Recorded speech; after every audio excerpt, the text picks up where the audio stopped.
नमस्कार दोस्तों, स्वागत है आपका एक नई सोच के साथ एक नई कहानी में। कहानी शुरू करते हैं। गांव के बीचों बीच एक विशाल बरगद का पेड़ खड़ा था। वह इतना पुराना था कि लोग उसकी उम्र भी भूल चुके थे।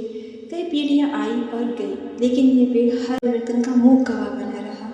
गर्मियों में उसकी छांव में बच्चे खेलते, तो बरसात में किसान उसके नीचे बैठकर अपने दिन बिताते, और सर्दियों में बूढ़े उसके पास आकर अपनी कहानियाँ सुनाते। लेकिन अब वह पेड़ बूढ़ा हो चुका था। उसकी शाखाएं सूखने लगी थी और उसके हरे पत्तों की जगह अब पीले पत्तों ने ले ली थी। गांव में एक नया चौक बनना था, जिसके लिए जगह की ज़रूरत थी। तो गांव वालों ने उस बरगद के पेड़ को काटने की सोची और यह पूरे गांव में फैल गई।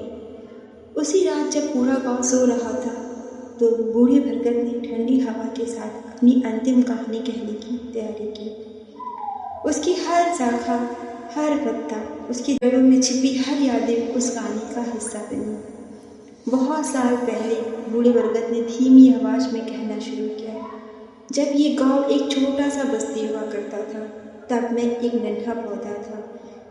मैंने इस गांव को लोगों को अपना घर बनाते देखा है। मैंने खेतों में उगती पहली फसल देखी है।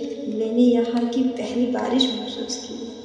फिर मैंने देखा एक समय ऐसा भी आया जब गांव में अकाल पड़ा। लोग निराश थे, लेकिन मैंने उन्हें अपनी छांव में ठंडी हवा दी। बच्चों ने नीचे खेलकर अपना बचपन बिताया। मैंने प्रेमियों को अपनी शाखाओं के नीचे सपने बुनते देखा। मैंने बूढ़ों को अपनी जड़ों के पास बैठकर जीवन की कहानियाँ सुनाते सुना। पेड़ की आवाज़ अब हल्की पड़ रही थी, अब उसमें उदासी थी। मैंने खुशियाँ और दुख दोनों ही इस गांव में देखे। मैंने देखा कि कैसे इस गांव में अपनों को खोया है, कैसे ये गांव बदला और कैसे हर बार ये गांव फिर उठ खड़ा हुआ। बूढ़े बरगद ने बड़ी हिम्मत से आगे कहा, अब मेरी कहानी भी ख़त्म हो रही है, लेकिन मैं चाहता हूँ कि मेरी आखिरी कहानी याद रखी जाए। मैं सिर्फ एक पेड़ नहीं हूँ, मैं इस गांव का हिस्सा हूँ।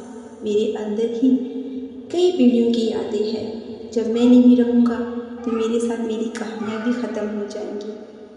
अगली सुबह गांव वाले जमा हुए, लकड़हारे तैयार थे उसे काटने के लिए। तभी गांव के एक बुजुर्ग व्यक्ति आए और कहा, रुक जाओ, ये पेड़ नहीं काट सकते।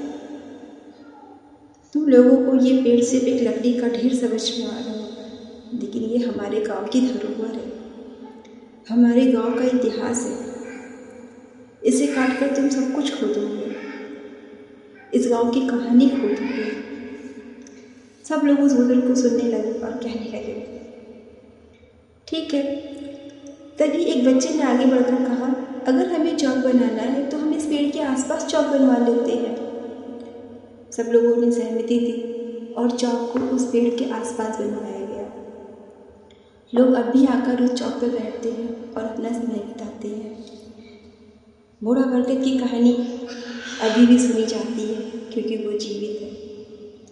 दोस्तों, क्या आपके आसपास कोई ऐसा पेड़ है? अगर है तो प्लीज़ मुझे कमेंट बॉक्स में ज़रूर बताइएगा। क्या आपको ये कहानी सुनकर अपने पुराने पेड़ में अपना बचपन दिखाई देता है? अगर हाँ, तो मुझे कमेंट बॉक्स में ज़रूर बताइएगा। मुझे बेसब्री से इंतज़ार रहेगा। कहानी अच्छी लगी हो तो इसे लाइक और कमेंट करना और शेयर करना मत भूलिएगा, और सब्सक्राइब भी ज़रूर कीजिएगा।